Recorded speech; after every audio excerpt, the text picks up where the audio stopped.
정말 많이 추워졌죠. 이제 일교차가 너무 심해서요. 다들 이럴 때 감기 많이 조심하셔야 됩니다. 감기 때문에 기침하시는 분들도 계시고 우리 아이들도 정말 많이 감기 때문에 고생합니다. 제가 살아오면서 만났었던 분들 중에 기억에 남는 사람들이 몇 사람 있습니다. 제가 설교할 때마다 그런 분들을 종종 소개하곤 하는데요. 오늘 특별히 제가 미국에서 신학교 다닐 때 만났었던 목사님 한 분을 좀 소개하고자 합니다. 그분이 저하고 굉장히 친했었던 분이었어요. 저하고 나이도 비슷했고요. 또 무엇보다 이제 그분과 친할 수 있었던 게 뭐냐면 그분의 첫째 딸과 제 첫째 아들이 나이가 똑같았습니다. 그래서 이제 나이가 똑같다 보니까요. 저는 이제 또 이제 아시는 분들도 있겠지만 아들만 둘이거든요. 하나님께서 저에게 또 딸을 허락해 주지 않으셔가지고 그 첫째 딸이 되게 예뻐요. 그래가지고 보면 제 아들과 이게 제 아들이 좀 제 입으로 이런 말 하긴 좀 뭐하지만 좀 잘생겼거든요. 저를 닮아서 참 잘생겼습니다. 근데 제 아들과 그 예쁜 그 첫째 딸이 같이 노는 걸 보면 보기만 해도 참 예쁘다라는 생각이 들어서 이제 그 집에 뭐 친하기도 하고 뭐 여러 가지 이제 뭐 공통점도 많고 그래서 많이 놀러 가기도 했습니다. 이제 그 분은 이제 성격이 굉장히 조용조용하신 분이었어요. 어떤 분들 보면 이제 목사님들 중에 굉장히 이제 터프하시고 이렇게 굉장히 이게 열정적이신 분들이 계시지 않습니까? 근데 그 분은요 그런 분이 아니라요. 굉장히 온유하고 굉장히 이제 조용하신 분이었습니다. 말투도 그렇고요, 성격도 그렇고요, 항상 조용조용하고 나긋나긋한 목사님이었어요. 근데 이제 그 목사님이 이제 가지고 있었던 어려움이 있었는데 바로 경제적인 어려움이었습니다. 그래서 유학생활하면서 정말 많이 고생하셨던 분 중에 한 분이었습니다. 아침마다 빼놓지 않고 신문도 돌리고요, 공부도 하고 또 사역까지 병행하니 얼마나 힘들겠습니까? 또 사모님도 마찬가지였어요. 아이들 돌보면서 틈틈이 식당에서 이제 서빙을 좀 하셨습니다. 누가 보아도 참 바쁘고 분주한 삶이지 않습니까? 공부와 사역과 그리고 아르바이트 이것을 세 가지를 병행한다는 게 참 쉽지가 않습니다. 그래서 이렇게 참 많이 이렇게 바쁘고 여유 없고 막 분주할 것 같은데 참 그분 생각할 때마다 기억에 남는 것은요. 항상 웃고 다니고요. 항상 그분의 집에는 사람들이 찾아와서 많이 교제를 나누고 즐거워하는 그런 모습을 저는 봤습니다. 이제 아침에 이제 저는 이제 그 학교를 가든지 뭐 이렇게 무슨 일이 있어서 나갈 때 그 새벽 신문을 돌고 마치고 이제 신문 배달을 마치고 돌아오는 그분과 마주칠 때면 이제 인사를 하게 되지 않습니까? 목사님 많이 피곤하시죠? 그러면 항상 그분께서 하셨던 얘기가 있어요. 뭐 괜찮습니다. 뭐 괜찮습니다. 뭐 괜찮아요. 뭐 때로는 가정에 좀 어려움이 있다라고 얘기 들어서 경제적인 어려움이 있다라고 얘기 들어서 막 주위 사람들이 또 걱정하지 않습니까? 그래서 목사님 괜찮으세요? 저희가 혹시 뭐 도울 건 없어요? 이렇게 얘기하면 항상 웃는 얼굴로 힘들다는 거 뻔히 아는데 그때마다 괜찮습니다. 뭐 하나님께서 또 선하게 인도해 주시겠죠. 이렇게 웃으며 항상 이렇게 나아갔었던 모습이 있었습니다. 그래서 항상 어떤 어려움이나 문제가 있을 때 그분은 걱정하지 않는데 그 주위 분들이 다 이제 걱정하고 이런 모습이 있었습니다. 이제 저와 한편으로 또 동년배 목사님이 한 분이 있었는데 이분과는 정말 다르게 굉장히 성격이 급하고요. 굉장히 이렇게 불파인 목사님 한 분이 있었습니다. 그래서 막 얘기만 하면 막 이렇게 막 말도 많고 성격이 급한 목사님이었는데 그 목사님이 아까 얘기했었던 그 굉장히 온유한 목사님이 지나가면서 이제 그 목사님 바라보면서 저한테 그렇게 얘기를 하는 거예요. 개 목사, 나는 저 목사님만 보면 정말 저게 난 진짜 영성이라고 생각해. 어떻게 저렇게 항상 웃지?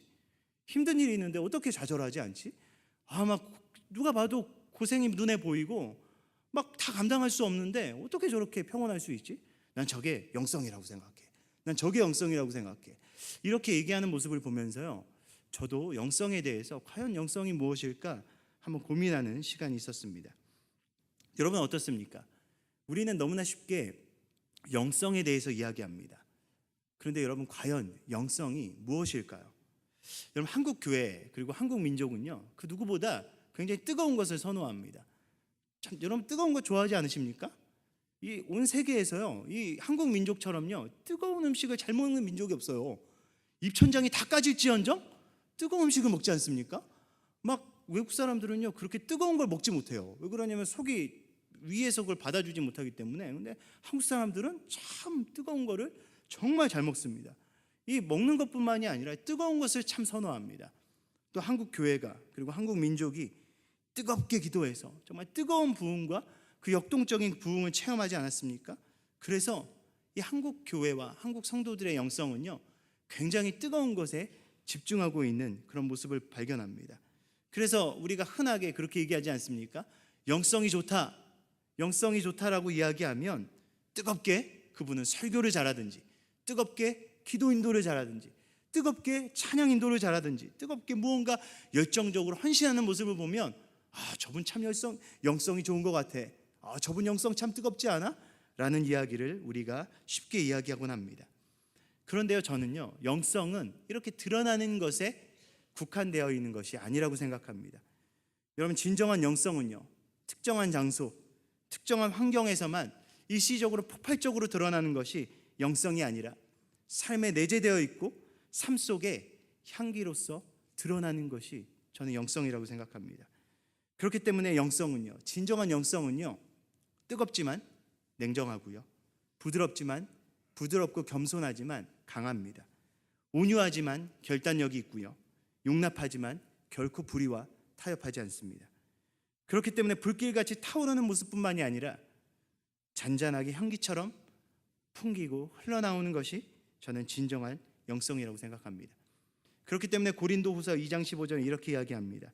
우리는 구원받는 자들에게나 망하는 자들에게나 하나님 앞에서 그리스도의 향기니, 그리스도의 향기라고 표현합니다.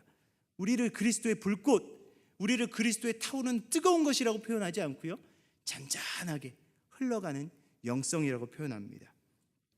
여러분, 우리는 우리 삶 가운데 어떠한 향기를 드러냅니까?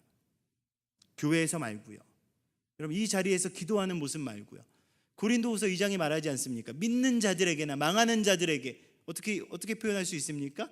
믿는 자들뿐만이 아니라 안 믿는 자들 가운데, 세상 가운데 우리는 과연 어떠한 향기를 내고 있냐라는 것입니다.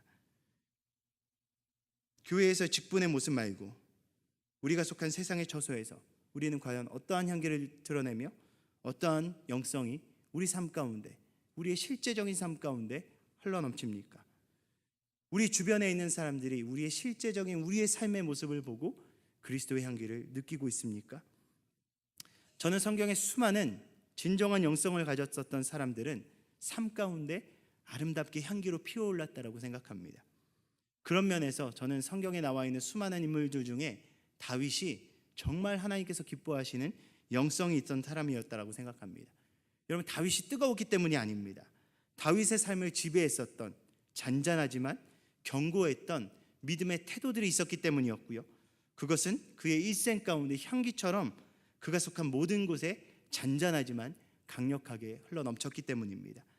오늘 함께 나눌 사무엘상 26장의 말씀을 통해서요, 다윗의 일생 가운데 굉장히 일부분에 드러나는 그런 모습이지만 이 모습을 통해서 하나님께서 과연 기뻐하셨던 이 삶의 태도가 무엇인지 살펴보고, 그 온전한 믿음의 태도, 하나님께서 기뻐하셨던 정말 아름답게 향기나는 그런 영성의 모습을 통해 다시 한 번 더 우리의 삶도 그렇게 살아갈 수 있도록 결단할 수 있는 귀한 시간 되길 예수님의 이름으로 간절히 축원합니다. 첫 번째로, 일상 속에 피어나는 향기나는 영성은요, 하나님을 절대적으로 신뢰하는 그러한 태도에서부터 시작한다라는 것을 우리는 기억할 수 있어야 됩니다. 우리 본문 말씀 1절부터 7절까지 말씀, 우리 다시 한 번 더 이번에는 한 목소리로 같이 한 번 더 읽어보겠습니다. 1절부터 7절까지 말씀입니다. 함께 읽겠습니다. 시작. 10사람이 기브아에 와서 사울에게 말하여 이르되 다윗이 광야 앞 하길라 산에 숨지 아니하였나이까 하매, 사울이 일어나 10광야에서 다윗을 찾으려고 이스라엘에서 택한 사람 3,000명과 함께 10광야로 내려가서 사울이 광야 앞 하길라 산 길가에 진치니라.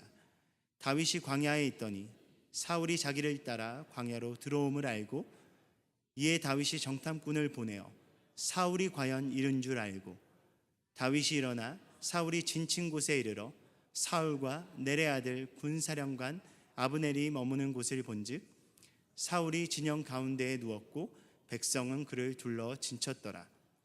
이에 다윗이 햇사람 아히멜렉과 스루야의 아들 요압의 아우 아비새에게 물어 이르되 누가 나와 더불어 진영에 내려가서 사울에게 이르겠느냐 하니, 아비새가 이르되 내가 함께 가겠나이다. 다윗과 아비새가 밤에 그 백성에게 나아가 본즉 사울이 진영 가운데에 누워 자고 창은 머리 곁에 땅에 꽂혀 있고 아브넬과 백성들은 그를 둘러 누웠는지라. 아멘. 여러분, 이 상황이 어떤 상황이었냐면요, 다윗은요 사울에게 여전히 쫓기고 있는 상황이었습니다. 그런데 사울은 10사람들의 밀고로 다윗이 10광야에 숨어 있다라는 사실을 알게 됩니다. 그래서 다윗을 잡기 위해서 사람들을 모집했다라고 성경은 기록하고 있습니다. 여러분, 만약에 여러분이 사울이라고 한번 생각해 보시기 바랍니다. 이스라엘의 용사 중에 용사인 다윗을 잡기 위해서 사람을 모집합니다. 병사 중에 사람을 백성이라고 이야기하지만 병사들을 모집한 겁니다.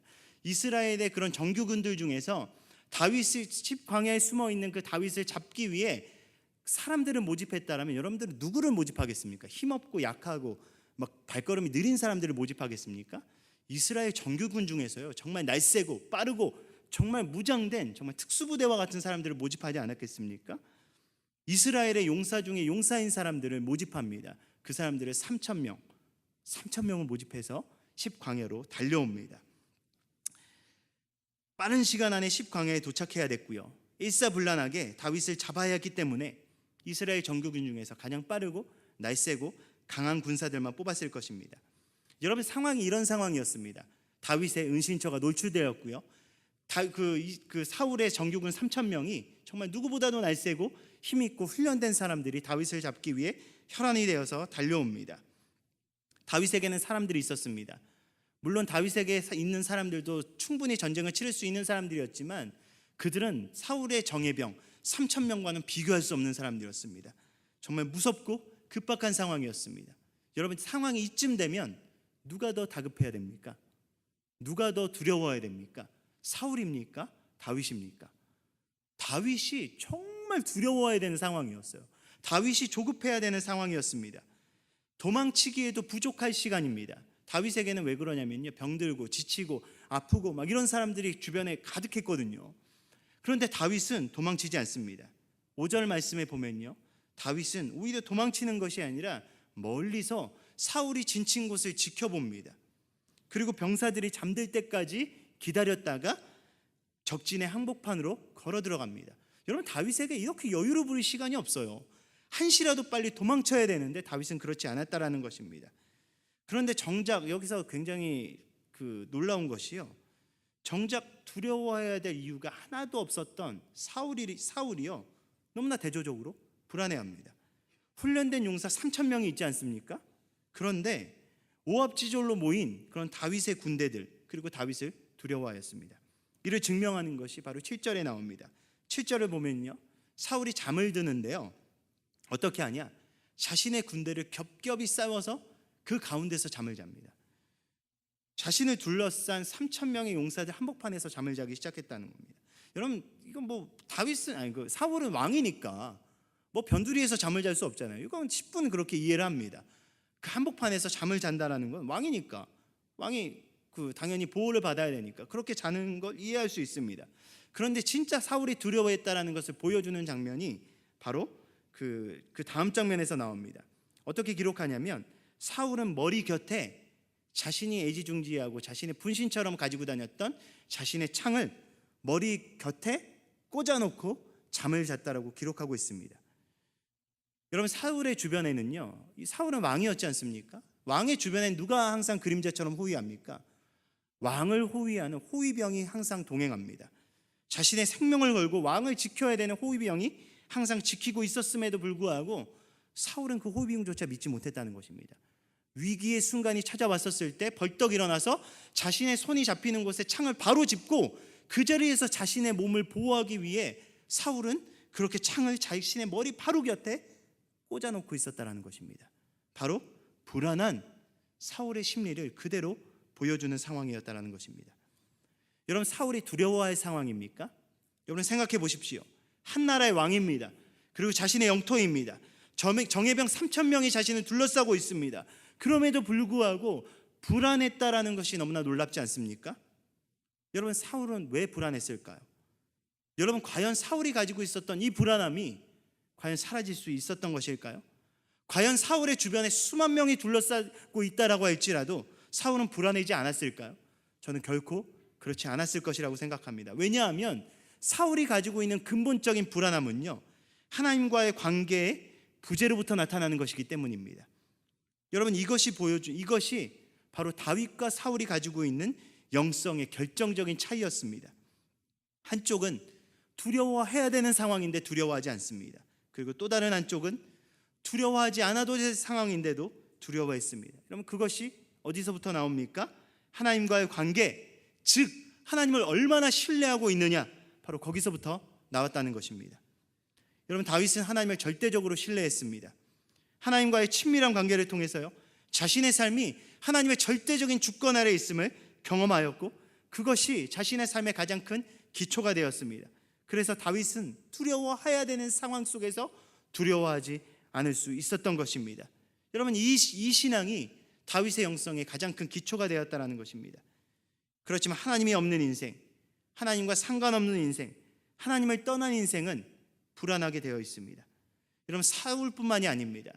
다니엘서에 나오는 느부갓네살 왕이 끊임없이 불안해하지 않습니까?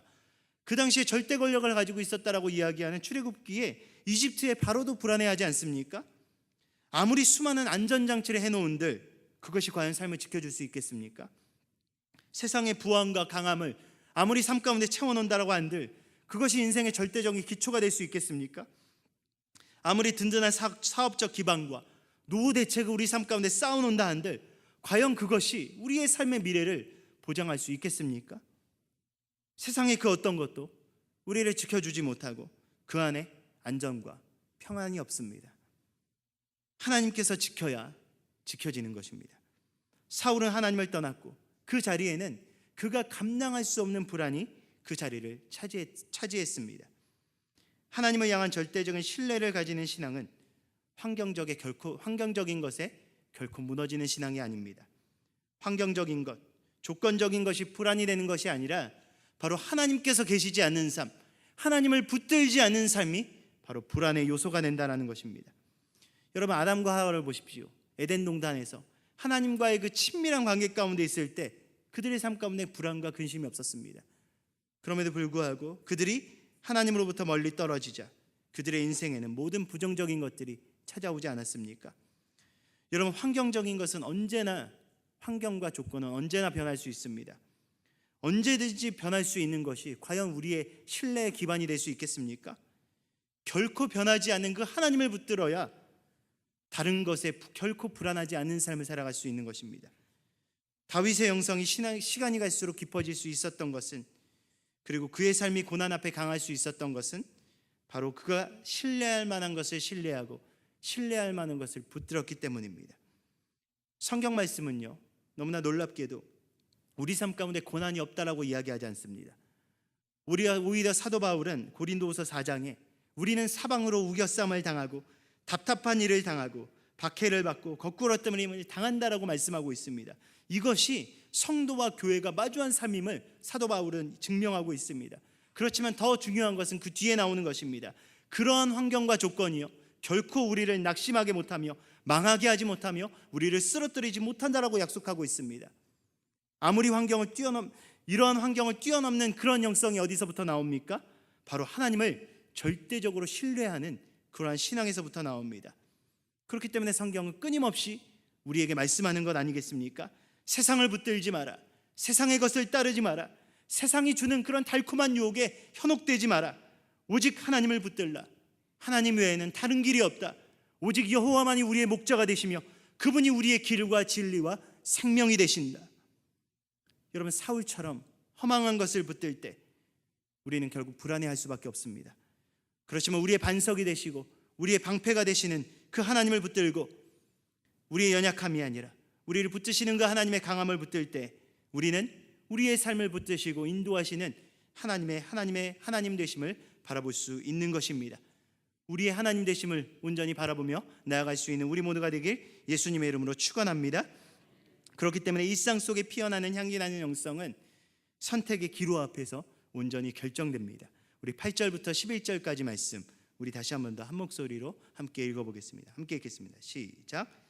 아비새가 다윗에게 이르되 하나님이 오늘 당신의 원수를 당신의 손에 넘기셨나이다. 그러므로 청하오니 내가 창으로 그를 찔러서 단번에 땅에 꽂게 하소서. 내가 그를 2번 찌를 것이 없으리이다 하니 다윗이 아비새에게 이르되 죽이지 말라. 누구든지 손을 들어 여호와의 기름 부음 받을 잘 치면 죄가 없겠느냐 하고 다윗이 또 이르되 여호와께서 살아계심을 두고 맹세하노니 여호와께서 그를 치시리니 혹은 죽을 날에 이르거나 또는 전쟁에 나가서 망하리라. 내가 손을 들어 여호와의 기름 부음 받은 자를 치는 것을 여호와께서 금하시나니 너는 그의 머리 곁에 있는 창과 물병만 가지고 가자 하고 다윗이 사울의 머리 곁에서 창과 물병을 가지고 떠나가되 아무도 보거나 눈치채지 못하고 깨어있는 사람도 없었더니 잠들게 하셨으므로 그들이 다 잠들어 있었기 때문이었더라. 아멘. 하나님을 신뢰하며 나아가는 다윗 앞에 결정적인 선택의 순간이 찾아옵니다. 서둘러 다윗을 추격하느라 지친 사울과 병사들이 다 함께 광야에서 지쳐서 잠이 든 것입니다. 그리고 그 상황 속에서 깨어있는 자는 오직 다윗과 아비새 둘뿐이었습니다.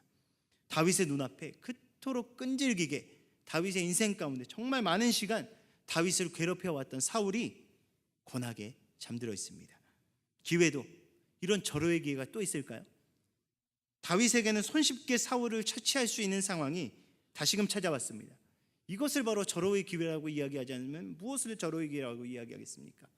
사울의 주변에는 3,000명이 있었지만 여러분 이 3,000명이 다윗을 모두가 아는 자들이었습니다. 여러분 우리 그 남자분들 또 사극 좋아하지 않으십니까?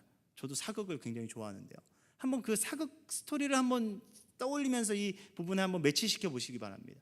만약에 제가 다윗이었다면요 이렇게 손쉽게 승리를 쟁취할 수도 있었을 것 같아요. 물론 사울의 주변에 병사들이 많았지만 사울을 정말 목숨 걸고 따르는 그런 친위 병사들은 정해져 있었고 그리고 사울을 정말 따르던 목숨처럼 따르던 군대 장관들은 정해져 있지 않았겠습니까?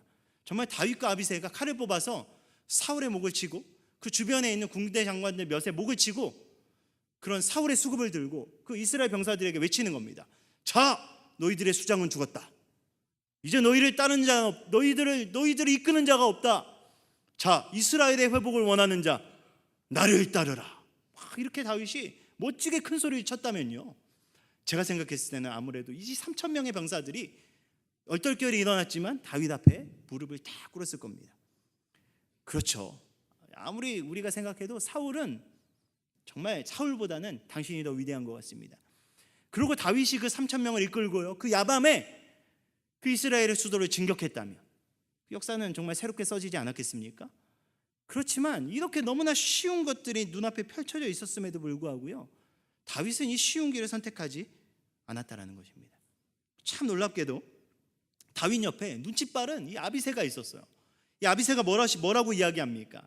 다윗 앞에 허락하신다면 당신 손으로 죽이기가 민망하니까 내가 대신 죽여주겠습니다. 이 창을 뽑아서 그 사울을 죽여서 두 번 제가 찌를 일이 없습니다. 코나게 자고 있으니까 그냥 찌르면 되지 않습니까?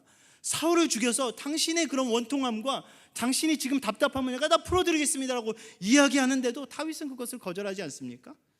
참 이 아비새가 이걸 보면서요 저는 좀 답답했던 게요 이 아비새가 정말로 다윗을 충성스럽게 따르던 자였으면 뭐 허락을 받습니까?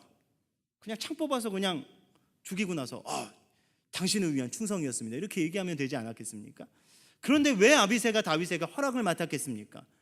오히려 충성스럽기 때문에 허락 맡은 것입니다.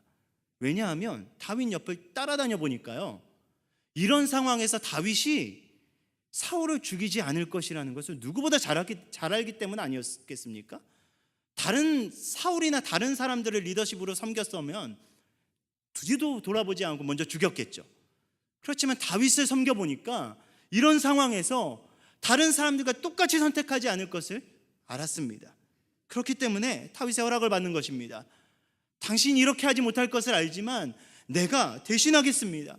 제발 사울을 죽일 수 있도록 나를 허락해 주십시오. 그리고 다윗 앞에 간청합니다. 다윗의 주변에는 아무도 없습니다.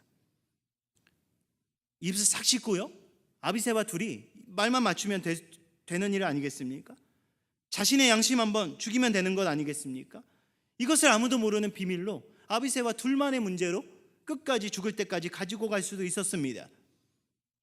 적극적으로 말리지 않아서 사울을 죽인 책임이 자신의 탓이 아니라 아비새의 책임으로 돌릴 수도 있었습니다. 그렇지만 다윗은 그런 상황에서 결코 그런 선택을 하지 않았습니다. 여러분, 이것이요, 다윗이 선택하고 결정하는 영성이었다라고 생각합니다. 누가 보아도 절호의 기회였습니다. 이것은 기회입니다. 다시금 찾아오지 않을 기회입니다. 그렇지만 다윗은요, 다른 편으로 생각해서 이것을 자신의 삶 가운데 올 치명적인 유혹과 위기라고 생각했다라는 것입니다. 왜요? 하나님께서 세우신 그 기름 부음 받은 자를 어찌 내 손으로 죽여서 그 죄를 감당하겠냐라고 오히려 이야기하는 것입니다. 왜 그렇게 이야기할 수 있었겠습니까? 바로 첫 번째, 제가 이야기했던 포인트, 하나님을 절대적으로 신뢰했기 때문입니다. 하나님의 함께 하심을 믿었고요, 하나님의 인도하심을 믿었기 때문에 세상적인 방법과 가치가 아니라 성령께서 주시는 선한 양심이 이끄시는 대로 그는 결단하고 선택할 수 있었다는 것입니다. 여러분, 결단하고 선택하는 것을 보면요, 그 사람의 영성을 알 수 있습니다. 그 선택과 결정에서 하나님을 얼마나 신뢰하는지, 하나님의 살아계심을 바라보는지 안 바라보는지, 과연 하나님을 두려워하는 삶을 살아가는지 안 살아가는지 바로 그 선택과 결정에서 드러나기 때문입니다. 모든 사람, 하나님의 사람들이 그렇게 살았습니다. 그들은 보이지 않는 하나님의 눈이 다른 자신에게 주어지는 작은 불이익보다 그것을 더 두려워하는 삶을 살았습니다. 바로 그것이 그들의 영성이 되었고, 바로 이것이 다윗의 영성이었다는 것입니다. 다윗은 세상이 말하는 그 편하고 쉬운 길을 가지 않았습니다. 하나님의 뜻에 위배되는 것이라면 아무리 오래 걸리고 아무리 돌아가는 길이라고 할지라도 그 길을 선택했습니다.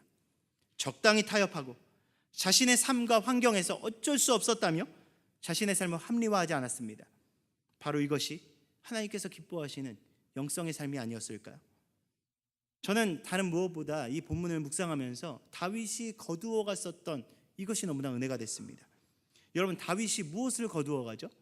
사울의 목숨 대신요, 사울의 물병과 꼽혀 있었던 그 창을 거두어 갑니다.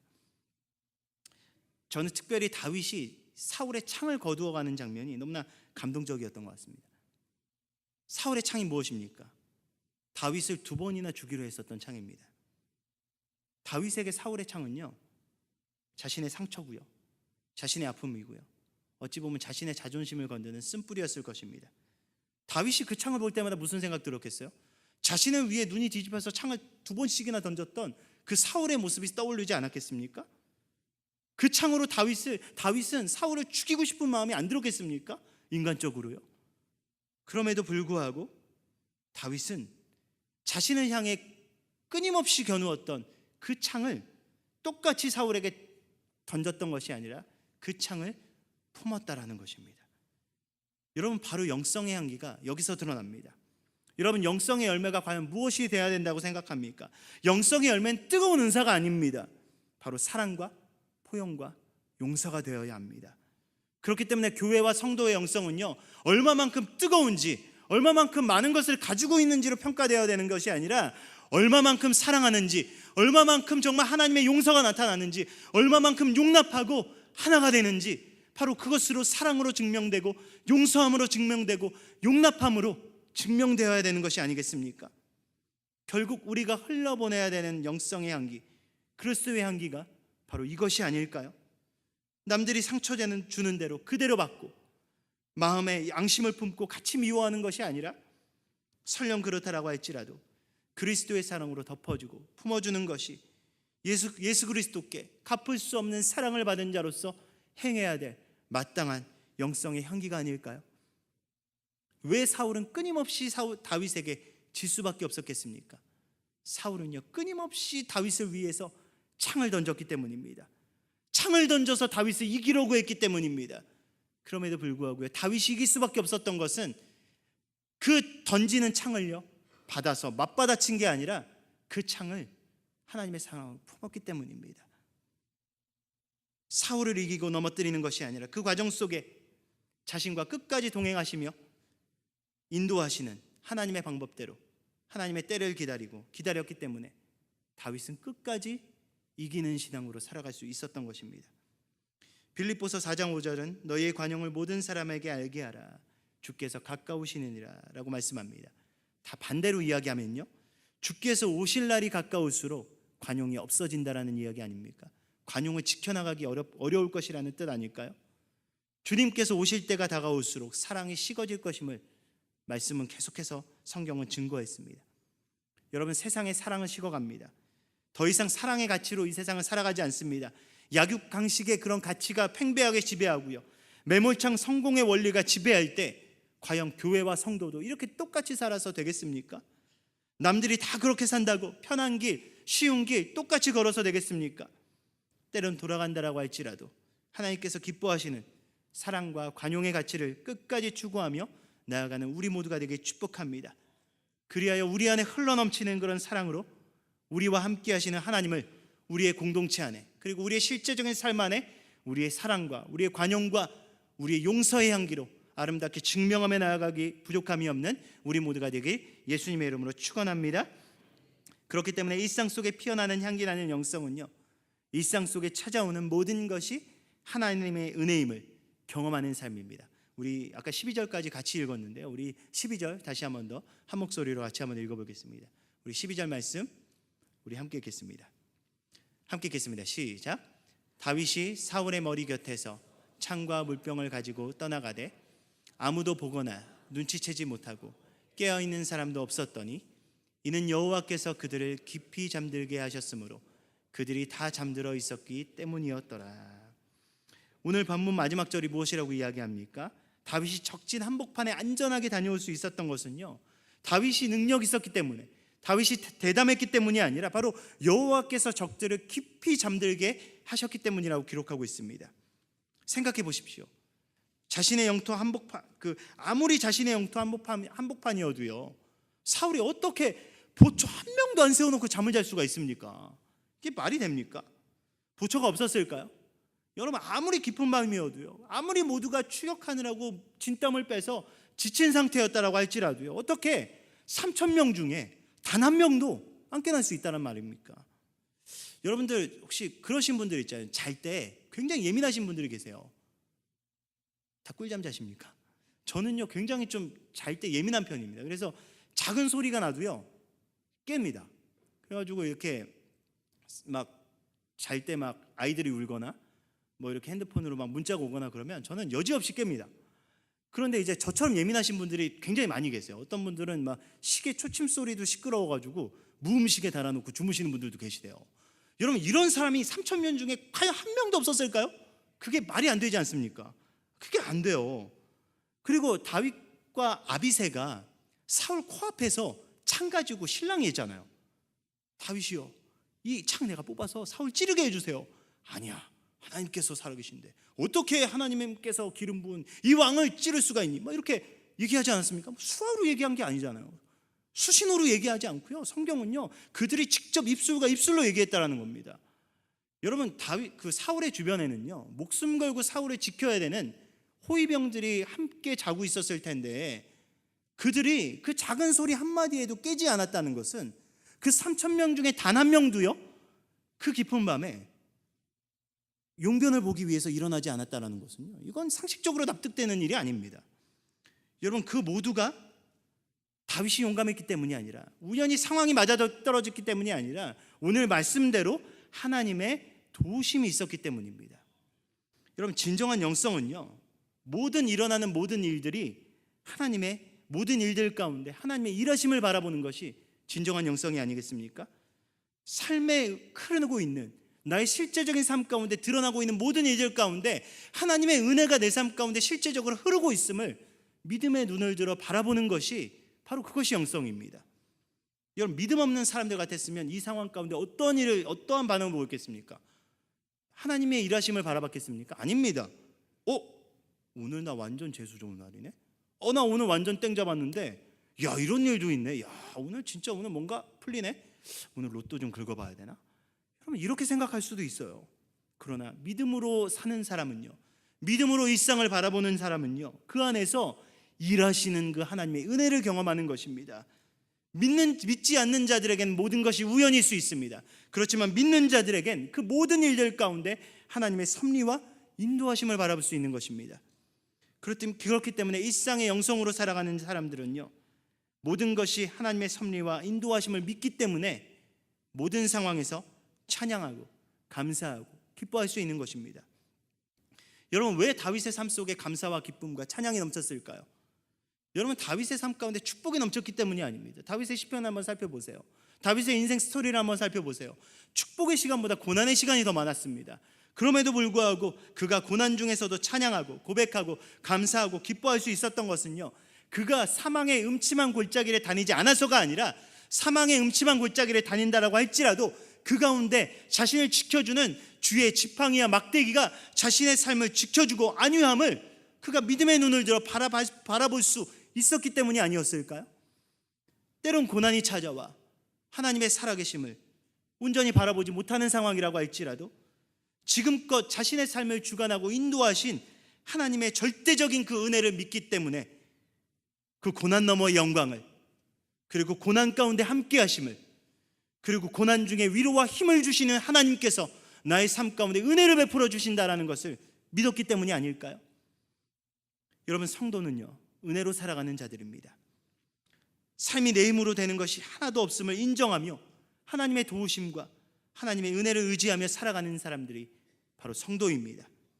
그렇기 때문에 성도는요, 세상의 축복이 아니라 하늘로부터 오는 은혜를 사모합니다.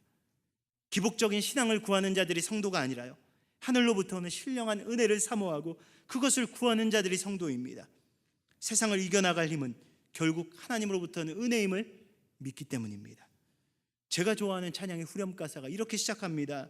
세상 소망 다 사라져가도 주의 사랑은 끝이 없으니 살아가는 이 모든 순간이 주 은혜임을 나는 믿네.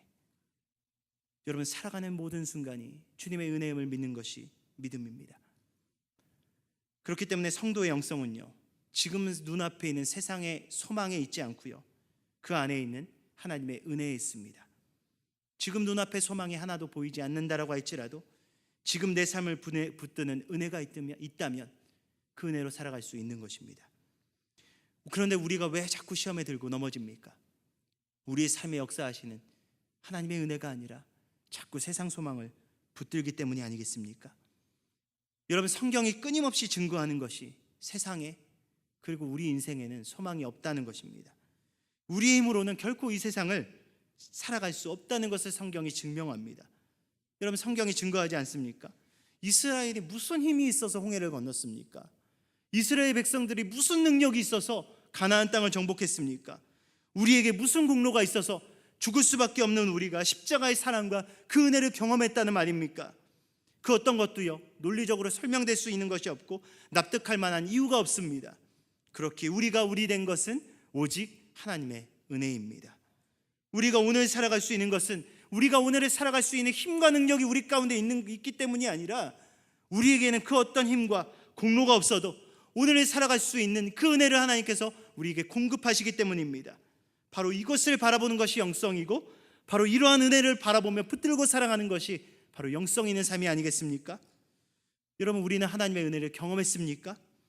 그렇다면 우리에게 은혜를 베푸시는 그 하나님을 전적으로 신뢰하고 의지하며 살아갈 수 있어야 합니다. 내 힘으로 아무리 발버둥치고 개척하려고 해도 우리의 삶 가운데 우리가 할 수 있는 것은 한계가 있습니다. 그러나 하나님께서 일하실 때 우리에게 가능성이 있는 것입니다.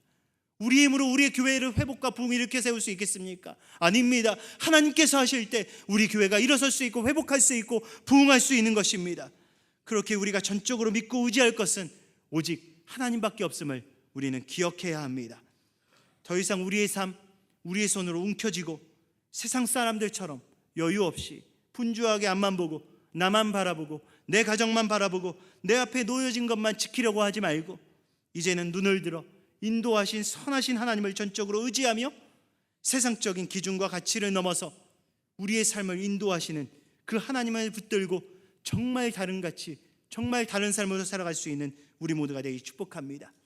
하나님으로부터 오는 진정한 은혜 위에 서서 우리가 서는 곳마다, 우리가 가는 곳마다 우리 삶 가운데 실제적인 모든 은혜를 베풀어 주시는 그 하나님과 동행함으로 우리의 삶의 모든 곳에서 우리의 삶 가운데 살아서 역사하시는 그 하나님을 실제적으로 증명하며 드러내기 부족함이 없는 우리 모두가 되길 예수님의 이름으로 간절히 축원합니다. 아멘.